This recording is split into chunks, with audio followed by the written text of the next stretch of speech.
होते हैं, बिल्कुल जो आने वाले समय में बिल्कुल फायदा होगा आपको। तो सर जयप्रकाश नारायण भूमिगत आंदोलन से जुड़े नहीं थे क्योंकि इन्हें गिरफ्तार कर लिया गया था और गिरफ्तार करके हजारीबाग सेंट्रल जेल में रखा गया। तो आइए देखते हैं कि रियल लाइफ और रियल लाइफ दोनों नायकों की भूमिका भारत में क्या रही है।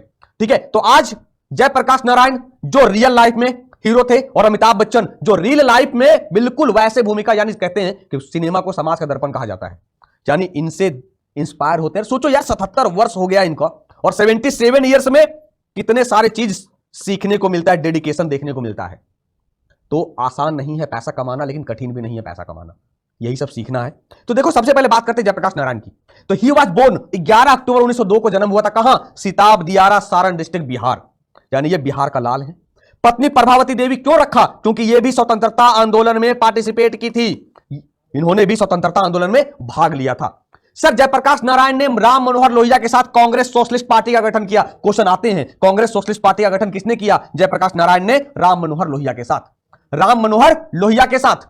जेपी ने एक पुस्तक लिखा, वाई सोशलिज्म, समाजवाद क्यों, यह क्वेश्चन पूछा गया है।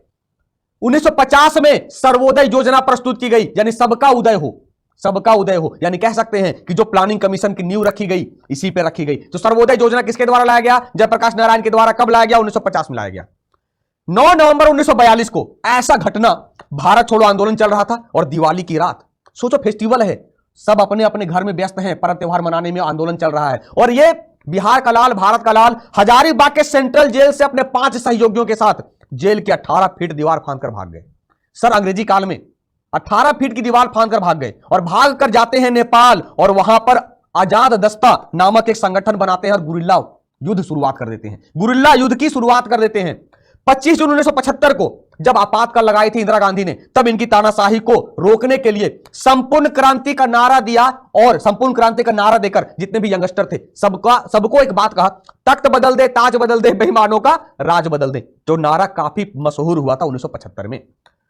1977 में पहली बार गैर कांग्रेसी सरकार बनी थी मोरारजी देसाई के नेतृत्व में, सहयोग जयप्रकाश नारायण का। और आपको याद होगा कि मोरारजी देसाई सबसे उम्रदराज प्रधानमंत्री हैं। 8 अक्टूबर 1979 को पटना में इनका निधन हो गया। सर हमारा क्वेश्चन क्या बनेगा? क्वेश्चन यहां से भी निकलेगा, क्वेश्चन यहां से भी निकलेगा, क्वेश्चन यहां से भी निकलेगा। पटना एयरपोर्ट का नाम क्या रखा गया? लोकनायक जयप्रकाश नारायण। उनके नाम पर हजारीबाग सेंट्रल जेल का नाम रखा गया, यह भी जानना पड़ेगा आपको, लोकनायक जयप्रकाश कारा। अब बात करते हैं अमिताभ बच्चन की। बिग बी, जिनका जन्म 11 अक्टूबर 1942 को होता है, कहां? इलाहाबाद, यूपी, प्रयागराज। पिता हरिवंश राय बच्चन मधुशाला, जो इनकी मशहूर, और माता तेजी बच्चन थी।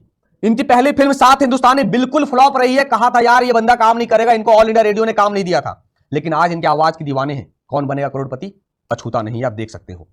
इनकी पहली सुपरहिट फिल्म प्रकाश मेहरा की जंजीर थी। सर इसे क्या मतलब है? क्वेश्चन क्या बनेगा? क्वेश्चन बनेगा यहां 1984 में पद्मश्री मिला, 2001 में पद्म भूषण मिला, 2015 में पद्म विभूषण मिला। भैया केवल बच गया भारत रत्न, क्या पता आगे मिल जाए।